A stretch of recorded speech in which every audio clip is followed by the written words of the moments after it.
কি করছো? কেন শীতটি কন কন করছে, তাই হচ্ছে যে চার জল উনুনে দিছি। আরে দা আদা, কাঁচা লঙ্কা, চানাচুর আর বেশি করি সরষের তেল দিয়ে মুড়ি মাখাইছি, বেশ সুন্দর লাগবে খেতে।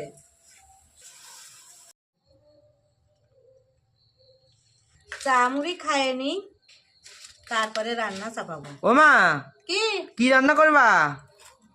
রান্না দুধ জাল দেবো, রুটি বানাবো, আর ফুলকপি দিয়ে আলু দিয়ে সুন্দর করে শুকনো শুকনো করে তরকারি করবো। ও, তাই চা মুড়ি খেয়ে রান্না করে দাও। চা মুড়ি খেয়ে তো দেবো। এই যে চা, এই যে খাতে বসে গেছে চা, তুইও খায় নে, তোরটাও আছে। এখন দুধটা জাল দিবি,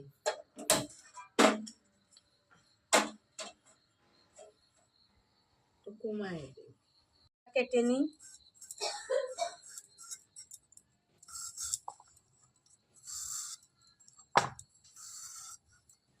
রুটি খাওয়ার তরকারি তো ছোট ছোট করে আলুটাকে কাটতে হবে, বেশি বড় করলে ভালো লাগবে না, তাই এই যে ছোট ছোট করে কেটে নিছি। কপিটাও কেটে নি।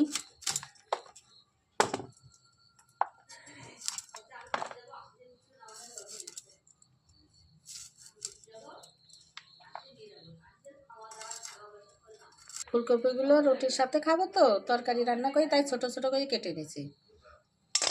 এদিকে দুধ চাল হয়ে গেল,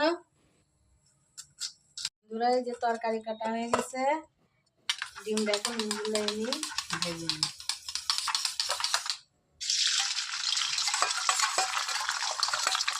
আমলেটটা হয়ে গেছে,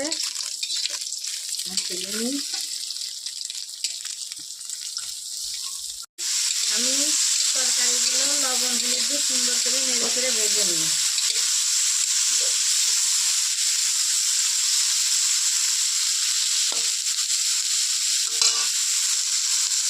এখন কিছু পেঁয়াজ কুচি দিয়ে দিই,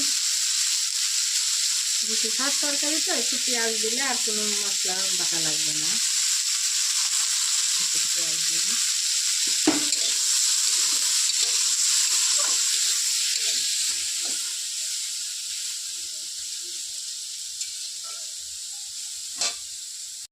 বন্ধুরা তরকারিগুলো সুন্দর করে ভেজে হয়ে গেছে, এখন জল দিয়ে দিই।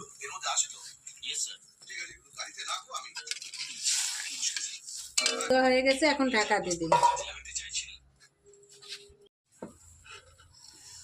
বন্ধুরা ওদিকে তরকারি হচ্ছে, তরকারি হতে হতে আমি আটাটা মাখিয়ে নিই সুন্দর করে।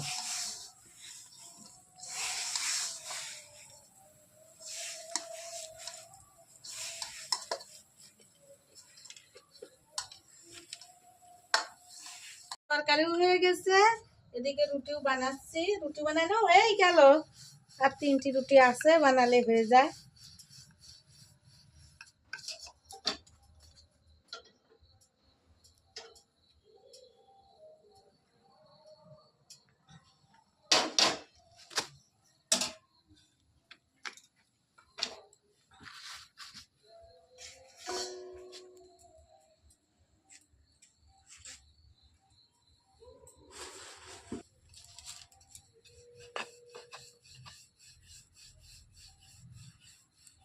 বন্ধুরা আমি রান্না করে নিয়ে চলে এসেছি, এই যে রুটি খাওয়ার তরকারি। তরকারি হচ্ছে ফুলকপি আর আলু, দুধ জাল দেওয়া আছে, এর ভিতরে যে রুটি আর এই যে গরম মশলা নিয়ে এসছে। এখন কলাই দিয়ে রুটি দিয়ে দুধ দিয়ে আগে খাবে।